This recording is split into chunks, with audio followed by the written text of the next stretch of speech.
Bonjour à toutes et à tous, j'espère que vous allez bien. On se retrouve pour le brief du jeudi 29 février, il est 8h20. Aujourd'hui, on va parler donc du pump qu'il y a eu hier et avant-hier bien sûr, du dump qu'on a eu hier.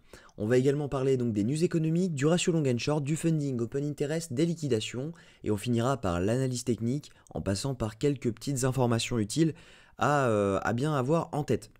Donc hier, on a eu une accélération du prix à 14h30 due essentiellement au PIB donc américain qui a été inférieur. Donc on a eu un dump du dollar, ce qui a fait accélérer par conséquent les marchés, on a pump sur les marchés. Donc au niveau des news, aujourd'hui on va avoir l'inflation française dans 24 minutes. Donc vous l'aurez pas en direct sur la vidéo. Mais voilà, c'est simplement pour votre culture personnelle, c'est pas du tout impactant pour les marchés. En revanche, on va avoir le PCE Core à 14h30 qui va être impactant pour les marchés, étant donné qu'il a un impact direct sur le consensus de la prochaine réunion FOMC. Donc c'est un impact direct sur l'inflation qui lui a un impact sur le consensus. Donc intéressant à avoir en tête. Et puis vendredi, on aura l'inflation européenne.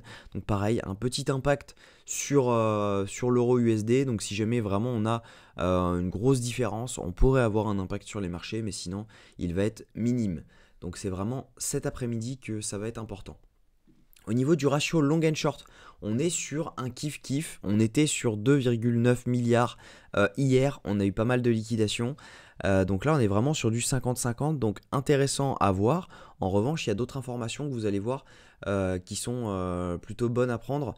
Actuellement, on a eu donc un open interest qui est en train de faire un ATH. Je vais vous le montrer d'ailleurs. Qui est en train de faire un ATH au niveau open interest sur Binance. On est en ATH. Seulement sur tous les exchanges, on n'est pas encore.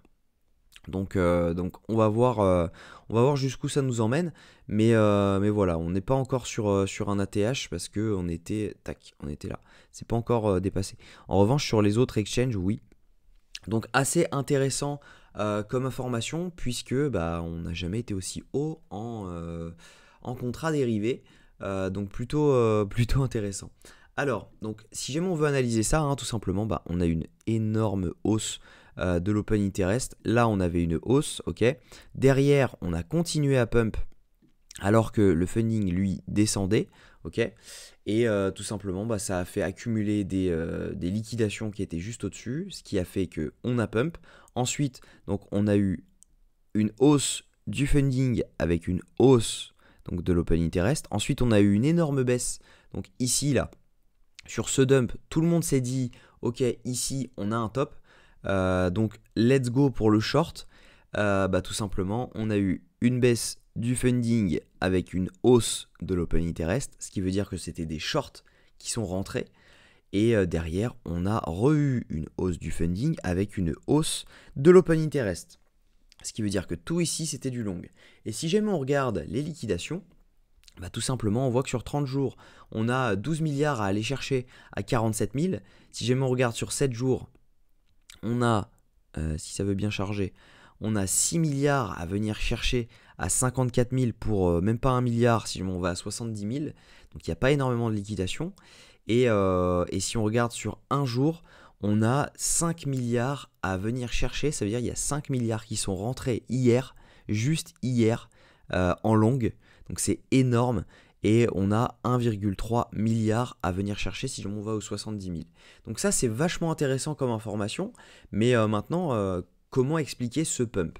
En fait ce pump il a tout simplement été expliqué par encore un volume positif de 673 millions sur les ETF Bitcoin, malgré GBTC, donc Grayscale, qui a vendu pour 216 millions. C'est assez exceptionnel. On a eu 245 millions de volume sur Fidelity, 612 millions de volume acheteurs sur BlackRock. C'est complètement insane. Et voilà, en fait, ça vous explique pourquoi on a eu cette hausse. Alors cette baisse, elle est justifiée. Là, le gros down, elle est justifiée tout simplement parce que Coinbase était down pendant 20 minutes. Donc tout le monde a eu peur qu'ils avaient été hack ou tout simplement le site down, un rug ou un truc du genre. Tout le monde a paniqué. C'est pas possible, clairement. Coinbase ne peut pas se faire hack. Ils sont cotés en bourse. Ça m'étonnerait fortement que ça arrive un jour. Donc on a eu ce dump. Il y a eu des bonnes zones d'achat sur certains alt, étant donné qu'il y a certains, on a dump de 20, 20, 30%. Et donc clairement, moi je vois le APT, j'ai rechargé sur le APT hier, tac, tout simplement parce que, pour vous donner un exemple, tac, tac, tac, il est là. Pour vous donner un exemple, le APT il était à 12,49$, il est descendu à 10,50$ et dans la foulée il est remonté à 12,85$. Et en fait, moi j'ai juste acheté là parce qu'on était sur une zone de FIBO, donc je l'ai acheté et je l'ai revendu en haut ce que j'avais acheté. Tout simplement pour prendre 20% sur mon cash disponible au cas où on a un dump. Mais voilà, plutôt intéressant. Donc j'ai pas pris 20% sur tout mon cash disponible. Bien sûr, j'avais mis 5%. Donc plutôt intéressant. Donc voilà au niveau de ce qui s'est passé sur les dernières 24 heures. Moi ce que je pense c'est que ça va continuer encore jusqu'au week-end, donc jusqu'à demain, le pump, peut-être un range à la limite, mais je pense qu'on pourrait avoir encore des volumes acheteurs sur cet ETF. Donc on verra, mais voilà, ça pourrait se calmer ce week-end, étant donné que le week-end les marchés sont fermés, les marchés tradis sont fermés, il n'y a que les marchés un peu retail whales. Donc à mon avis, c'est ce week-end que ça pourrait se calmer et voir redescendre un petit peu. Mais en attendant, je pense qu'on peut s'attendre à encore de nombreuses hausses. Il n'y a rien qui signifie que on a un top, étant donné qu'on a rect hier. Donc on est sur du 50-50, même si jamais vous le voyez aux liquidations, hein. Je vous l'ai montré, hein.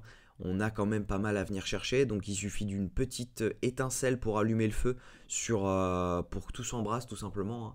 Il suffit juste qu'on dump là-dessous et on pourrait venir rechercher tout ça, hein. C'est fort probable, donc attention à vous. Gardez toujours un tout petit peu de cash disponible. Soyez pas all-in sur le marché, vaut mieux avoir, même si jamais vous avez 15%, ce sera déjà énorme pour pouvoir les réinvestir. Parce que sinon vous allez tout simplement être dégoûté de ne pas avoir de cash disponible si jamais on avait un flash crash juste avant le halving. Donc clairement, gardez un tout petit peu de cash disponible, c'est toujours bien d'en avoir. Et voilà. Donc je vous souhaite une très bonne journée, j'espère que cette vidéo vous a plu. Si c'est le cas, je vous invite à liker, commenter et vous abonner. On se retrouve demain à la même heure, prenez soin de vous.